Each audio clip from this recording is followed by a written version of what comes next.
हिंदुस्तानी तो मोहब्बत में ही लुटता है।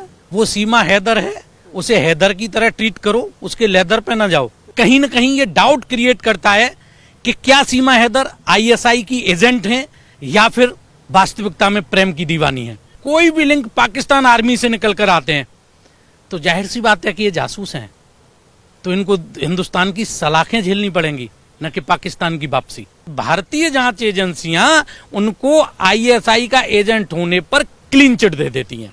नमस्कार, मैं हूं केशव मालान। बिना किसी लाग लपेट के केवल एक सीधा सवाल, सीमा हैदर हिंदुस्तान में रहेगी या पाकिस्तान जाएगी? आज इसी खास मुद्दे पर बातचीत करने के लिए हमारे साथ मौजूद हैं सुप्रीम कोर्ट के वरिष्ठ अधिवक्ता नीरज कुमार शर्मा जी। सर, बहुत बहुत स्वागत है आपका। सीमा हैदर आपके मुताबिक हिंदुस्तान रहेगी या पाकिस्तान जाएगी? देखिए, सीमा हैदर हिंदुस्तान में बिल्कुल इल्लीगली प्रवेश की हैं। तो जब इल्लीगल प्रवेश किसी का भी होता है, इल्लीगल माइग्रेंट जो भी हिंदुस्तान आएगा, तो उसकी तो जांच पहले जांच एजेंसी करेंगी कि ये जो हिंदुस्तान आए हैं इनके पीछे इनका मोटिव क्या है, ऑब्जेक्टिव क्या है। अगर ये इतने ही सही होते तो ये इल्लीगल तरीके से हिंदुस्तान में एंट्री नहीं लेते। जी नहीं, अगर उसकी बात करें कि उसके साथ में 4 बच्चे हैं और लगातार एटीएस जो पूछताछ कर रही है, उसमें क्या एंगल निकल के आ रहा है जो आपको लगता है कि संदिग्ध है या फिर उसे जासूस माना जाए? देखिए, कुछ चीजें ऐसी हैं जिनका जवाब सीमा हैदर के पास भी नहीं है। जैसे उनके पास से 4 पासपोर्ट्स का बरामद होना। वो कराची से सरजा आते हैं 15 डेज के टूरिस्ट वीजा पर, सरजा से नेपाल आते हैं टूरिस्ट वीजा पर, लेकिन नेपाल से हिंदुस्तान इल्लीगली प्रवेश करते हैं। क्यों? ये बात कहीं ना कहीं ये डाउट क्रिएट करता है कि क्या सीमा हैदर आईएसआई की एजेंट हैं या फिर वास्तविकता में प्रेम की दीवानी है। तो इन सारे सवालों के जवाब मैं और आप नहीं ले सकते। ये तो जो हमारी इन्वेस्टिगेटिंग एजेंसीज हैं, अगर ये पूरी तरह से जब तक इंक्वायरी नहीं कर लेंगे तब तक ये तय नहीं किया जा सकता कि सीमा हैदर हिंदुस्तान में रहेंगी या पाकिस्तान वापस जाएंगी। अगर मान लीजिए कि ये जासूस हैं या इनके कोई भी लिंक पाकिस्तान आर्मी से निकल कर आते हैं, तो जाहिर सी बात है कि ये जासूस हैं, तो इनको हिंदुस्तान की सलाखें झेलनी पड़ेंगी, न कि पाकिस्तान की वापसी। जैसे इनिशियल स्टेज में जब इन्वेस्टिगेशन जा रहा था तो ये कहती हैं कि भाई मेरे परिवार से कोई भी व्यक्ति पाकिस्तान आर्मी में नहीं है, लेकिन जैसे जैसे इन्वेस्टिगेशन आगे बढ़ा, इन्होंने कहा कि मेरा भाई, मेरे चाचा पाकिस्तान आर्मी में हैं। तो ये कहीं ना कहीं शक पैदा करते हैं, डाउट क्रिएट करते हैं इनकी वास्तविक स्थिति पर। दूसरा सवाल, ये कहते हैं, आप ही लोगों के माध्यम से टीवी रिपोर्ट से आया है कि इन्होंने नेपाल में ग्वेश्वरी के मंदिर में शादी की, लेकिन जब उस मंदिर की जांच पड़ताल होती है तो उसमें शादी का कोई भी प्रूफ, कोई भी प्रमाण नेपाल के अंदर नहीं पाया जाता। दूसरा डाउट यहां क्रिएट होता है। तीसरा डाउट ये होता है कि आप कराची से आ रहे हैं, तो आपको इतनी ट्रेनिंग किसने दी कि आप पूरी तरह से इंडियन भारतीय भाषा का उपयोग कर रहे हैं। आप कहीं से भी ये महसूस नहीं होने दे रहे कि आप पाकिस्तान से हैं, आपको उर्दू आता है या जो भी है। तीसरा सवाल कि आपका जो लिबास है, जो पहनने उड़ने की जो तहजीब है, वो बिल्कुल हिंदुस्तान से मैच करती हुई है। और उसी तरह से छोटे छोटे बच्चों का ट्रेंड होना कहीं ना कहीं शक पैदा करता है, कहीं ना कहीं डाउट क्रिएट करता है कि आपका जो मोटिव है वो सिर्फ मोहब्बत नहीं है। कहीं ना कहीं आईएसआई से कोई ना कोई लिंक, कोई ना कोई तार आपका संभवतः हो सकता है। इसीलिए जांच एजेंसियों को गहनता से इसकी जांच पड़ताल करनी चाहिए। हमने कई बार देखा है कि वो चीन का मामला हो चाहे पाकिस्तान का मामला हो, हनी ट्रैप में फंसाते हुए एक षड्यंत्र रचा जाता है, चाहे वो आईएसआई हो, पाकिस्तानी आईएस हो या फिर चाइना की कोई सेना हो। तो कई बार हमने ऐसे देखा है कि अपना मकसद पूरा करने के लिए हनी ट्रैप का सहारा लिया जाता है। तो कहीं लगता है कि जो सचिन मीणा है हनी ट्रैप का शिकार हुआ हो? बिल्कुल संभव है, ऐसा क्यों नहीं हो सकता। जितने भी एजेंट्स होते हैं वो ऐसे ही तो एंट्री करते हैं। अगर वो उतनी स्टाइलिश वे में एंट्री करेंगे तो शक हो जाएगा, तो वो पुअरेस्ट वे में कोई शक न कर पाए, कुछ इस तरह से ही तो किसी दूसरे देश में एंट्री करेंगे।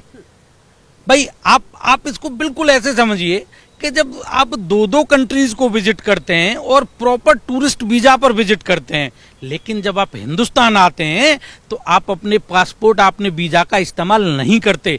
तो ये बिल्कुल इस बात की तस्दीक करता है कि कहीं ना कहीं आपका कोई ना कोई ऑब्लिक मोटिव भी हो सकता है इसके पीछे। इसको दरकिनार नहीं किया जा सकता।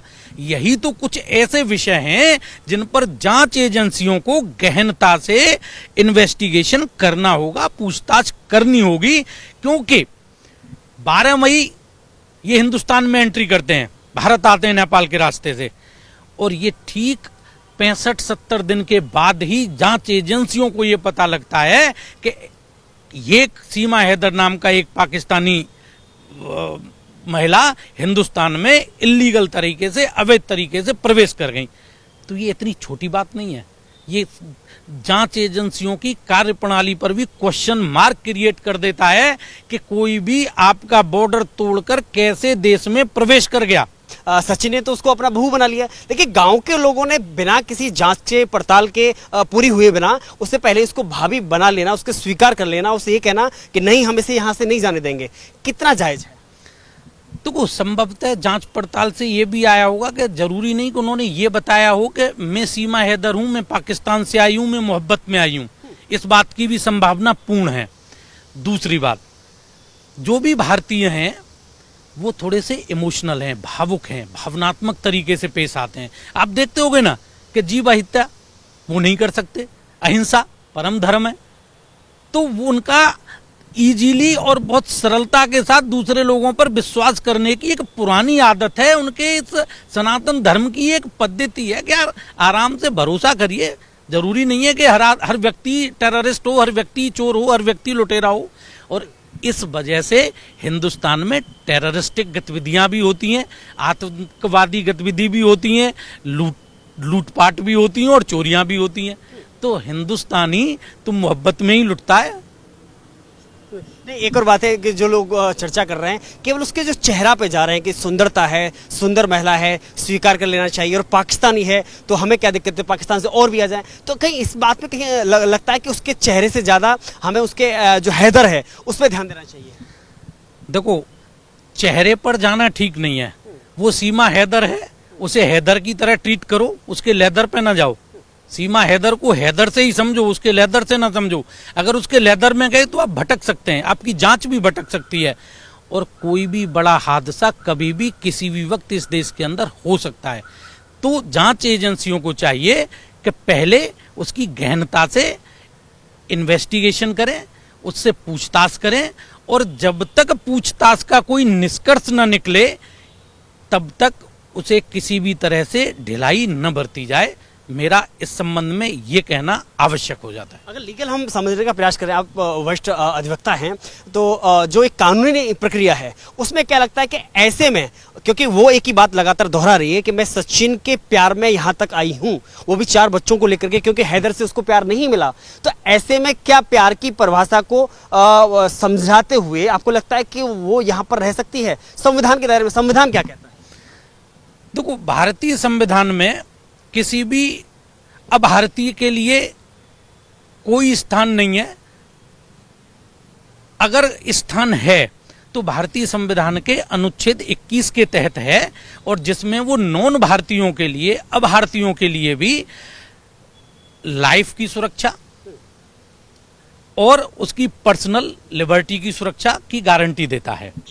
सिर्फ इतना ही सुरक्षा भारतीय संविधान के अनुच्छेद 21 में निहित है, जो भारतीयों और अभारतीयों के लिए मौजूद है, क्योंकि वो एक यूनिवर्सल अनुच्छेद है। वो विश्व के हर संविधान में है, चाहे वो यूएस का संविधान हो, चाहे वो ब्रिटेन का संविधान हो, चाहे ऑस्ट्रेलिया का हो।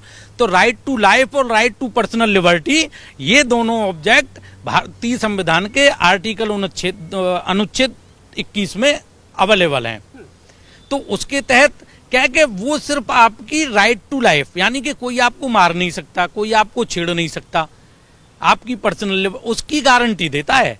वो भारत में रहने की गारंटी आपको नहीं देता। उसके लिए तो आपको कानून का सहारा लेना पड़ेगा। तो हिंदुस्तान में एक FRRO संस्था है, फॉरेन रिफ्यूजी रजिस्ट्रेशन ऑफिस, उसमें कमिश्नर ऑफ रिफ्यूजी होता है। अगर आप इलीगल तरीके से किसी देश में रिफ्यूजी बन के रह रहे हैं, आ गए, तो 180 डेज के अंदर आपको वहां एक रिप्रेजेंटेशन देना होता है कमिश्नर ऑफ रिफ्यूजी के सामने।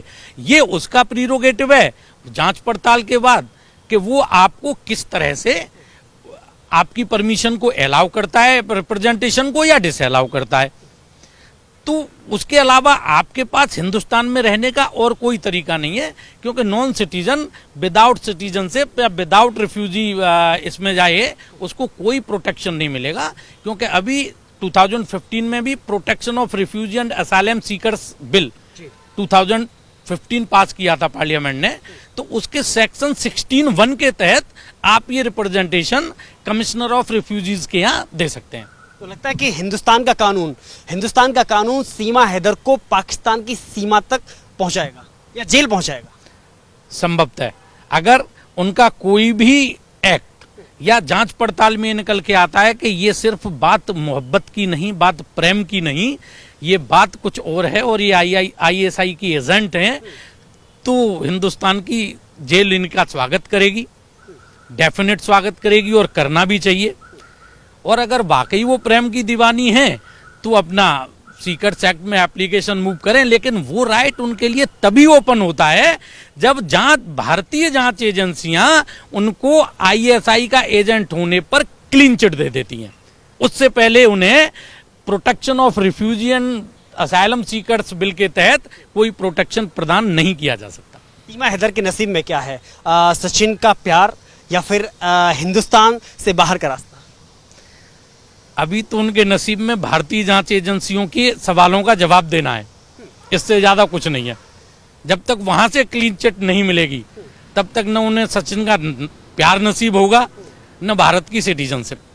लेकिन हमें तो दिख रहा है ना कि वो बार बार सही से जवाब न देना और किसी बात में जवाब में ये बोलना कि मुझे याद नहीं है, इस तरह के जवाब देना, तो कहीं लगता है संदेह और गहराता है। देखो, डाउट तो क्रिएट होता है। आपके पास 4 पासपोर्ट, अब Karachi to Sharjah 15 days tourist visa, Sharjah to Nepal tourist visa, लेकिन Nepal to Hindustan no visa. अवैध तरीके से हिंदुस्तान की सीमाएं लांघ कर अंदर आना, तो ये डाउट तो होता है। ठीक है, बहुत बहुत शुक्रिया हमसे बातचीत करने के लिए। लेकिन एक ही बात है, अभी भी सुई सुरक्षा जो जांच एजेंसियां हैं उन पर टिकी हुई है। जब तक वहां से क्लीन चिट सीमा हैदर को नहीं मिल जाती है तब तक हिंदुस्तान में सीमा का रहना ये तय करेगा कि उनको पाकिस्तान जाना है या हिंदुस्तान की सलाखों के पीछे जाना है।